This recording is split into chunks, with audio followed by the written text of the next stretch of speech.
చూస్ country delight, live better. ఇప్పుడే country delight app ని download చేసుకోండి.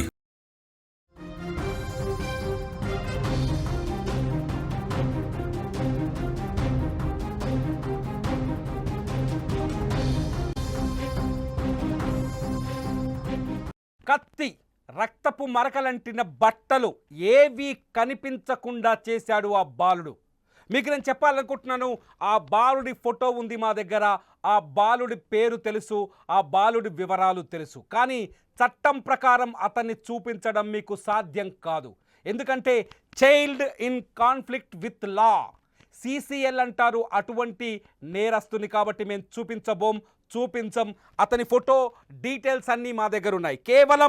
కేవలం దొంగతనం కోసం వచ్చాడు ఆ బాలుడు. దొంగతనం కోసం వచ్చి ఇంట్లో డబ్బు ఎలా కాజేయాలో ప్లాన్ చేసి ఆ ఇంట్లో దొంగతనం చేసి వెళ్ళిపోవాలనుకున్నాడు. తను ఎలా దొంగతనం చేయాలో ఆ వివరాలని ఒక పేజీలో, ఒక రూల్ బుక్లో రాసుకున్నాడు. మీరు చూస్తున్నారు స్క్రీన్ పైన. నా పక్కనున్న ఈ విజువల్లో మీకు చాలా స్పష్టంగా కనిపిస్తుంది. రూల్ బుక్లో చాలా స్పష్టంగా రాసుకున్నాడు దొంగతనం ఎలా చేయాలి. ఇదిగో ఈ పేపర్ను చూడండి, ఎక్స్క్లూజివ్గా ఈ స్క్రీన్ మీద ఉన్న ఈ పేపర్ను చూడండి. ఇతను పేపర్లో రాసుకున్నట్టుగానే దొంగతనం చేయాలనుకున్నాడు. రేణుక కృష్ణ కుటుంబ సభ్యులు ఎక్కడైతే నివాసం ఉంటున్నారో ఆ ఇంట్లో పక్కింటికి సంబంధించిన కుర్రాడని కూడా చాలా స్పష్టంగా పోలీసులు సమాచారం ఇస్తున్నాడు. 10వ తరగతి చదువుతున్నాడు బాలుడు.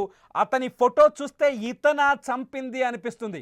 అతని స్కెచ్ చూస్తే వీడి బ్రెయిన్లో ఇంత ఆలోచన ఉందా, ఇంత క్రిమినల్ మెంటాలిటీయా, ఇంత క్రిమినల్ బ్రెయిన్ అని అనిపిస్తుంది. ఒక్కసారి అతను లెటర్లో రాసుకున్నదేంటో చదివే ప్రయత్నం చేస్తాను. ఆ ఇంగ్లీష్ కూడా స్పష్టంగా లేదు. ఒకసారి first go home and take gas and table and next keep at the door and the fire no gas and the keep lock on the gas, cut with fire after cutting the lock, take money and lock for home, next keep gas on his stage and leak the gas and come out at the home and lock it. లాస్ట్లో machine done. అతని భాషలో మనం అర్థం చేసుకుంటే చాలా స్పష్టంగా మనం అర్థం చేసుకుంటే తేలింది ఏంటి అంటే ఆ ఇంట్లోకి ఎంటర్ అవ్వాలి అతని స్కెచ్ ప్రకారం. ఇక్కడ మనం ఒక చాలా స్పష్టంగా చూడొచ్చు. కృష్ణ అండ్ ఈ బాలిక ఎవరైతే సహస్ర తల్లిదండ్రులు నివాసం ఉంటుంది ఆ ఇంట్లో 3rd ఫ్లోర్లో, అంటే ఇంట్లో పెంట్ హౌస్లో నివాసం ఉంటున్నారు. ఆ పెంట్ హౌస్లోకి ఇంకొక పక్కనే ఉన్న బిల్డింగ్ పై నుంచి ఈ ఇంట్లోకి దూకేందుకు అవకాశాలు చాలా ఎక్కువగా ఉంటాయి. సో వీళ్ళిద్దరూ, కృష్ణ మెకానిక్గా పనిచేస్తున్నాడని ఆ బాలుడికి తెలుసు. అతను ఉదయం 8:30-9 గంటలకు ఆయన జాబ్కి వెళ్ళిపోతాడు. తర్వాత తల్లి రేణుక ఉద్యోగం చేస్తుందని తెలిసి బాలుడికి ఆమె పొద్దున్నే 9 గంటలలోపు ఇంట్లోంచి వెళ్ళిపోతుంది. తర్వాత పిల్లలిద్దరూ స్కూల్కి వెళ్తారని వీళ్ళకి తెలుసు. కేంద్రీయ విద్యాలయ అయితే 8:20 ప్రేయర్ జరుగుతుంది. కాబట్టి ఆ పాప సాధారణంగా 6 కిలోమీటర్ల లోపల ఉన్నోళ్ళే ఉంటారు. కాబట్టి పాప 7:30 స్కూల్కి వెళ్ళిపోతుంది అనుకున్నాడు. 8:30కి బాబు, ఎవరైతే వాళ్ళ బాబు ఉన్నాడో చిన్న పిల్లాడు, సహస్ర తమ్ముడు, అతను కూడా స్కూల్కి వెళ్ళిపోతాడు అనుకున్నాడు. సో మీకు అర్థమయ్యేటట్టు చెప్తాను. అతను స్క్రిప్ట్లో రాసుకుంది ఏంటంటే వీళ్ళు నలుగురు వెళ్ళిపోయిన తర్వాత ఆ ఇంట్లోకి వెళ్ళాలి. దొంగతనం జరిగిందా లేదా అనేది తేలికపోవడానికి కూడా రీజన్ ఉంది. నేను చెప్తాను, ఈ కథ చాలా స్పష్టంగా వినండి. అక్కడ ఉన్నది అర్థం చేసుకుంటే మీకు అర్థమవుతుంది. ఏం చేశాడు, వీళ్ళందరూ లాక్ చేసి పెంట్ హౌస్లో ఉన్న వీళ్ళ ఇంటికి తాళం వేసి వీళ్ళందరూ వెళ్ళిపోతారు. సహస్ర వెళ్ళిపోతుంది, సహస్ర తమ్ముడు స్కూల్కి వెళ్ళిపోతాడు, సహస్ర తల్లి వెళ్ళిపోతుంది, సహస్ర తండ్రి వెళ్ళిపోతాడు. అప్పుడు ఈ ఇంట్లోకి దూకాలి, వాళ్ళ ఇంట్లో దొంగతనం చేయాలి. అతనికి ఆ దొంగతనానికి ఎందుకు 80,000 రూపాయలు కావాలి. దొంగతనానికి 80,000 రూపాయలు కావాలి అంటే కృష్ణ వాళ్ళ ఇంట్లో, రేణుక వాళ్ళ ఇంట్లో, సహస్ర వాళ్ళ ఇంట్లో దొంగతనం చేయాలని ఈ చూచిరాత బుక్ మీద ఒక స్కెచ్ రాసుకున్నాడు. ఎలా మొదలు పెట్టాలి, ఎలా ఎండ్ చేయాలి, అదొక మిషన్ ఇంపాసిబుల్ కథలాగా, మనోనికి మిషన్ ఇంపాసిబుల్ కథలాగా ఒక ప్లాన్ వేసుకున్నాడు. ఇందులో మర్డర్ స్కెచ్ లేదు. వీళ్ళు సాధారణంగానే వీళ్ళ టైమింగ్స్ని ఫాలో అవుతూ వచ్చాడు ఆ కుర్రాడు. ఎవరైతే CCL పోలీస్ పరిభాషలో child in conflict with law, ఆ CCL ఉన్నాడో, మైనర్ అంటున్నాం కదా, అతని CCL అనాలి. ఎవరైతే CCL ఉన్నాడో అతను ఈ దొంగతనం కేసులో మర్డర్ స్కెచ్ లేదు. కేవలం దొంగతనం ఎలా చేయాలి అని మాత్రమే రాసుకున్నాడు. దొంగతనం చేసేందుకు చాలా స్పష్టంగా వీళ్ళందరూ 9:30 కల్లా ఇల్లు ఖాళీ చేసి వెళ్ళిపోతారు, ఇంటికి తాళం వేస్తారనుకున్నాడు. వీళ్ళు వెళ్ళిపోయిన తర్వాత ఇంటి తాళం బద్దలు కొట్టాలి, ఇంటి లోపలికి ఎంటర్ అవ్వాలి. ఇంగ్లీష్లో అతను రాసుకున్న దాన్ని బట్టి చూస్తే లోపలికి ఎంటర్ అయిన తర్వాత ఆ ఇంటి ముందు కిచెన్లోకి వెళ్ళి గ్యాస్ తేవాలి, అట్లాగే ఒక టేబుల్ తేవాలి. గ్యాస్ టేబుల్ డోర్ వెనకాల పెట్టాలి, లేకపోతే ఒక ప్లేస్లో పెట్టాలి. పెట్టి ఆ గ్యాస్ని కట్ చేసి తాళం బద్దలు కొట్టాలి. బద్దలు కొట్టి అక్కడ క్యాష్ బాక్స్ ఏదైతే ఉంటుందో వాళ్ళ దగ్గర ఆ క్యాష్ బాక్స్లో, కాకపోతే అల్మారా కావచ్చు, వాళ్ళ ఇంట్లో డబ్బులు ఎక్కడ ఉంటాయో తను కనిపెట్టాడు ఆల్రెడీ. ఆ డబ్బులు తీసుకొని మళ్ళీ ఎక్కడున్న గ్యాస్ని అక్కడ పడేసి వెళ్ళిపోవాలి. గ్యాస్ లీక్ చేసి దాన్ని ఫైర్ చేయాలి. వెళ్ళిపోయే ముందు గ్యాస్ లీక్ చేసి దాన్ని కట్ చేసి కత్తితో ఫైర్ చేయాలి. అంటే దొంగతనం చేసిన తర్వాత ఆ ఇంటిని తగలబెట్టాలి అనుకున్నాడు. ఇది మనోడి మాస్టర్ మైండ్. మాకు అర్థమవుతుంది దాన్ని బట్టి, అతను పేపర్లో రాసిన దాన్ని బట్టి. అతను ఇంగ్లీష్ సరిగా లేదు, కొంత దాన్ని పరిశీలిస్తే మాకు అర్థమైంది అదే, నాకైతే అర్థమైంది అదే. అఫ్కోర్స్ ఇంకేమైనా అందులో ఉందో అంచనా వేయలేం. దాంట్లో కొంత కరెక్ట్ కూడా చేయాల్సిన అవసరం ఉండొచ్చు ఇంకా. సో ఆ ఇంటిని తగలబెట్టాలి, దాంతో మిషన్ పూర్తవుతుంది అనుకోండి. కానీ ఆ బాలుడు ఇంట్లోకి ఎంటర్ అయ్యేసరికి కథ మరొక మలుపు తిరిగింది. ఆ మలుపే సహస్ర ఇంట్లోనే ఉండటం.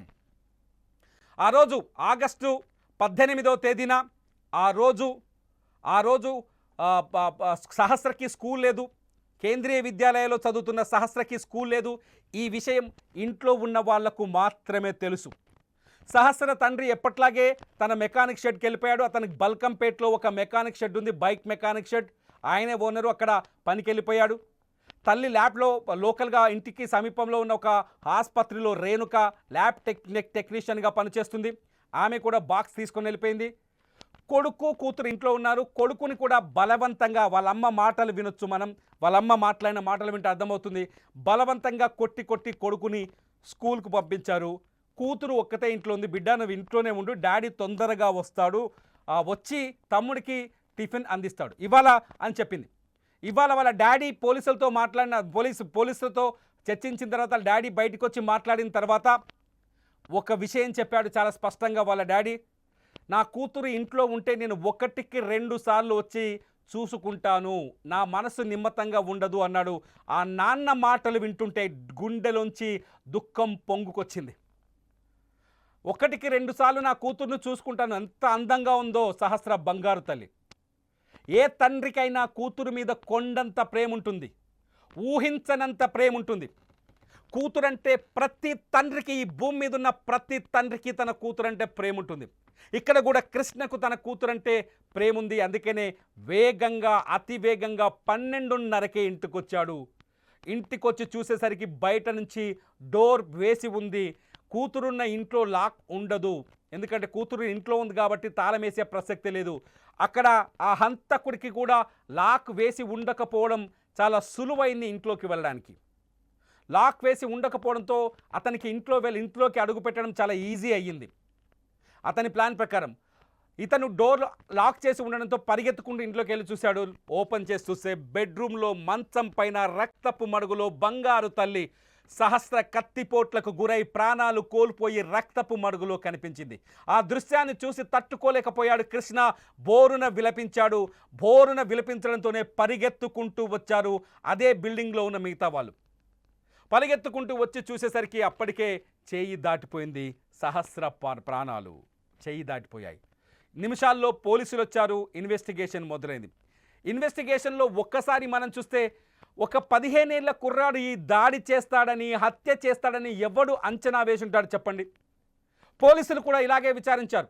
ముందు ఇంట్లో వాళ్ళ పనేనా అని. మొదటి నుంచి మనం కూడా అనుకుంటున్నాం హంతకుడు బిల్డింగ్లోనే ఉంటాడు అని. ఇక్కడ మనకు అర్థమవుతుంది ఏంటంటే పక్కింట్లో ఉన్నాడు, అంతే, పెద్ద తేడా లేదు. ఒక 10 అడుగుల దూరంలో మాత్రమే ఉన్నాడు. హంతకుడు 10 అడుగుల దూరంలోనే ఉన్నాడు. 5 రోజులుగా ఇంటికి వస్తున్న పోలీసులని, జాగిలాలని, ఇన్వెస్టిగేషన్ టీంని పరిశీలిస్తూనే ఉన్నాడు. తను హత్య చేసినప్పుడు అతని శరీరంపై ఉన్న రక్తపు మరకల్ని, పొడిచిన కత్తిని జాగ్రత్తగా దాచిపెట్టున్నాడు. ఎవ్వరికి దొరకకుండా చూశాడు.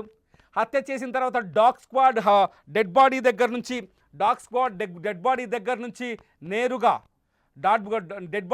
నుంచి నేరుగా ఇంటికి ఒక 100 మీటర్ల దూరమే పరిగెత్తుకుంటూ వెళ్ళింది. 100 మీటర్ల దూరం వరకు 100 మీటర్ల దూరం తర్వాత ఆ డాగ్ స్క్వాడ్ అక్కడి నుంచి కదలకుండా పోయింది. సీసీ కెమెరాలో చూస్తే ఏ వ్యక్తి ఆ ఏరియాకి ఆ సమయంలో వచ్చిపోయినట్టుగా ఆనవాళ్ళు లేవు. ఏ వ్యక్తి ఆ ఏరియాకి వచ్చిపోయినట్టుగా ఆనవాళ్ళు లేవు. దీంతో పోలీసులు నిందితులను గుర్తించడం అతిపెద్ద సమస్యగా మారింది. పోలీసులు నిందితులను గుర్తించలేకపోయారు, అతిపెద్ద సమస్యగా మారింది. దీంతో సీసీ కెమెరా ఆధారాలు దొరకలేదు. పోనీ సెల్ ఫోన్ కాల్ డంప్ అంటారు, కాల్ డంప్ను చూసిన ఆ ఇంట్లో వాళ్ళే, ఆ పరిసర ప్రాంతాల వాళ్ళే ఉంటారు ఆ టవర్ పరిధిలో. కాబట్టి కాల్ డంప్ను కూడా సరైన ఆధారాలు ఇవ్వలేకపోయింది. ఇంకొక పాయింట్ ఏంటంటే నిందితుడి దగ్గర మొబైల్ ఫోన్ ఉండదు. 15 ఏళ్ల కుర్రాడి దగ్గర మొబైల్ ఫోన్ ఉండదు కాబట్టి మొబైల్ సిగ్నల్స్ని కూడా ట్రాక్ చేయలేకపోయారు. At the same time dog squad కరెక్ట్గా గుర్తించలేకపోయింది. సీసీ కెమెరాలో ఫుటేజ్ లేదు. సో పోలీసులకు ఇన్వెస్టిగేషన్ అత్యంత కఠినంగా మారింది. మరి ఎలా పట్టుకున్నారో కూడా మాకు తెలుసు. పోలీసులు అతన్ని గుర్తించడానికి ఒక మాస్టర్ ప్లాన్ వేశారు. ఎలా పట్టుకున్నారో కూడా మేము కాసేపట్లో రివీల్ చేయబోతున్నాం. సుమన్ టీవీ తెరపైన కాసేపట్లో రివీల్ చేయబోతున్నాం. ఆ బాలుడే హంతకుడని పట్టించడానికి ఒక పాయింట్ దొరికింది. ఆ పాయింట్ని కాసేపట్లో చెప్పబోతున్నాం మేము మీకు. ఎలా పట్టుకున్నారో మొత్తానికి బాలుని అంచనా వేశారు. మొత్తం ఆ ప్రాంతంలో ఉన్న ఒక 40 మందిని తీసుకెళ్లి ప్రశ్నించారు. చివరికి బాలుడిని గుర్తించిన తర్వాత బాలుడు ఒప్పుకున్నాడు. రాత్రి తీసుకెళ్ళిపోయారు. నిన్న సాయంత్రమే అతన్ని స్టేషన్కి తీసుకెళ్ళిన తర్వాత అతను రాసుకున్న స్కెచ్ ఏదైతే పత్రం ఉందో, మీకు స్క్రిప్ట్ కనిపించకపోవచ్చు, ఈ స్కెచ్ మ్యాటర్ అంతా వెలుగులోకి వచ్చింది. మీరు పక్కనున్న స్క్రీన్లో చూడొచ్చు. ఈ మ్యాటరు, అతను రాసుకున్న అక్షరాలు, అతను వేసుకున్న మాస్టర్ ప్లాన్ మొత్తం వెలుగులోకి వచ్చిన తర్వాత ఆ మాస్టర్ ప్లాన్ అంతా చదివితే పోలీసులకే కళ్ళు బయలు కమ్మాయి. టెక్నికల్ ఎవిడెన్స్ని గ్యాదర్ చేసిన తర్వాత పోలీసులు ఎందుకంటే ఇక్కడ మొదటి నుంచి రకరకాల అనుమానాల నేపథ్యంలో ఎవరి పేరు బయటకు పెట్టినా అది వైరల్ అయిపోతుంది. ఎందుకంటే సహస్ర హత్య కేసు అంత సెన్సిటివ్గా మారింది కాబట్టి. సో ఈ బాలుడి విషయంలో కొంత జాగ్రత్త వహించారు. అతన్ని పట్టుకొని పూర్తి వివరాల్ని లాగిన తర్వాతే ఆ బాలుడే హంతకుడని కొద్దిసేపటి క్రితం తేల్చారు.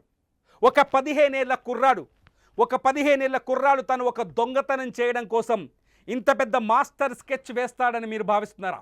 ఒక 15 ఏళ్ల కుర్రాడికి ఇంత నాలెడ్జ్ ఎక్కడి నుంచి వచ్చింది?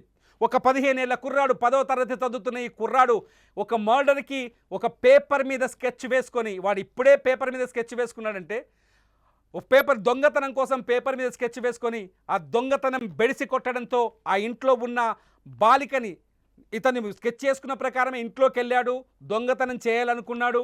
కానీ అక్కడ దొంగతనం చేసే సమయానికి సహస్ర కనిపించేసరికి దొంగతనం ఆలోచన వదిలేసి ఇంట్లో కిచెన్లో తను ఎంచుకున్న కత్తిని తీసుకొని సహస్ర పైన దాడికి దిగాడు. ఆ తర్వాత అత్యంత దారుణంగా 2 సార్లు పొడిచినట్టుగా అర్థమవుతుంది. ఫస్ట్ సహస్ర గొంతు మీద 14 సార్లు పొడిచినట్టుగా తెలుస్తోంది. అప్పటికీ సహస్ర చనిపోదో అనే అనుమానంతో పొట్టలో మళ్ళీ 7 సార్లు పొడిచినట్టుగా తెలుస్తోంది. మనం సహస్ర హత్యకు సంబంధించిన ఫోటోలు కూడా ఉన్నాయి, వాటిని చూపించలేం. కానీ చాలా పైశాచికంగా హత్య ఎంత దారుణం అంటే సహస్ర చచ్చిపోయే వరకు పొడిచాడు. ఒక్క మాటలో చెప్పాలంటే చచ్చిపోయే వరకు కత్తితో పొడిచి ఆ తర్వాత అక్కడి నుంచి పారిపోయాడు. అరే, కోడిని కోసేందుకే భయపడే రోజులున్నాయి. కానీ అంత రక్తాన్ని చూసి అతను ఎలా జీర్ణించుకున్నాడు? అతని క్రిమినల్ బ్రెయిన్ని అంచనా వేయలేకపోతున్నాం. అంత రక్తాన్ని చూసి ఎలా నిద్రపోయాడు వాడి 5 రోజులు. ఒక పాప అరుస్తుంటే పక్కింటి వాళ్ళు చెప్పారు, ఆ పాప అరుపులు వినిపించాయని కొందరు. ఆ పాప అరుపులు అరుస్తుంటే ఎలా పొడచగలిగాడు? ఇంత రాక్షసత్వం అతనికి ఎక్కడి నుంచి వచ్చింది? ఇంత అరాచకమైన మనసు అతనికి ఎక్కడి నుంచి వచ్చింది? ఇంత దుర్మార్గంగా ప్రవర్తించాలనే ఆలోచన అతనికి ఎలా పుట్టింది? ఈ ప్రశ్నలు ఇప్పుడు అందరినీ వేధిస్తున్నాయి. అసలు తల్లిదండ్రులు వాడిని ఎలా పెంచారు తల్లిదండ్రులు వాడిని? ఒక 12 ఏళ్ల పాపను కోడికంత హీనంగా, అత్యంత దారుణంగా మెడ కోసి ఒక గొంతు పైన పొడిచి హత్య చేశాడంటే అతన్ని ఎలా పెంచి ఉంటారు? వాడు పెరిగిన వాతావరణం ఎటువంటిది? ఎవరి అంచనాకు చిక్కని విధంగా వెలుగులోకి వచ్చింది హత్య కేసు. ఎవరి అంచనాకు అంటే సాధారణంగా పోలీసుల దృష్టి పెద్దవాళ్ళే ఎవరో చంపుంటారు, ఎక్కువ కత్తుబొట్లున్నాయి కాబట్టి ఖచ్చితంగా కోపంతో కసితో పాత పగని మనసులో పెట్టుకొని చంపుంటారు. అసలు ఎవరికి అంతని ఊహకు అందని విధంగా ఈ మర్డర్ కేసు. ఈడొక 15 ఏళ్ల కుర్రాడు చంపాడు, వాడు సైలెంట్గా మౌనంగా ఈ జరిగే తంతునంతా చూస్తున్నాడు. డీసీపీ, ఏసీపీ, సిఐ, పోలీసులు 5 మంది బృందాలు, డాగ్ స్క్వాడ్ వస్తున్నా కూడా వాళ్ళకి చిక్కనంత దూరంలో ఇంటి పక్కనే కూర్చున్నాడని ఎవరంచనా వేస్తాడు? ఎవరంచనా వేస్తారు? ఆశ్చర్యకరమైన ఈ ఉదంతం మొత్తం దేశవ్యాప్తంగా ఇప్పుడు బిగ్ న్యూస్గా మారింది. మొత్తం దేశవ్యాప్తంగా బిగ్ న్యూస్గా మారింది. 15 ఏళ్ల ఒక కుర్రాడు ఇంత దారుణమైన హత్య చేస్తాడని, దొంగతనం కోసం మాస్టర్ ప్లాన్ వేసుకొని దొంగతనం బెడిసి కొట్టడంతో అడ్డుపడ్డ సహస్రని అత్యంత దారుణంగా చంపుతాడని ఎవ్వడూ అంచనా వేయలేదు. మీరేమనుకుంటున్నారు? కామెంట్ చేయండి వీడియో కింద.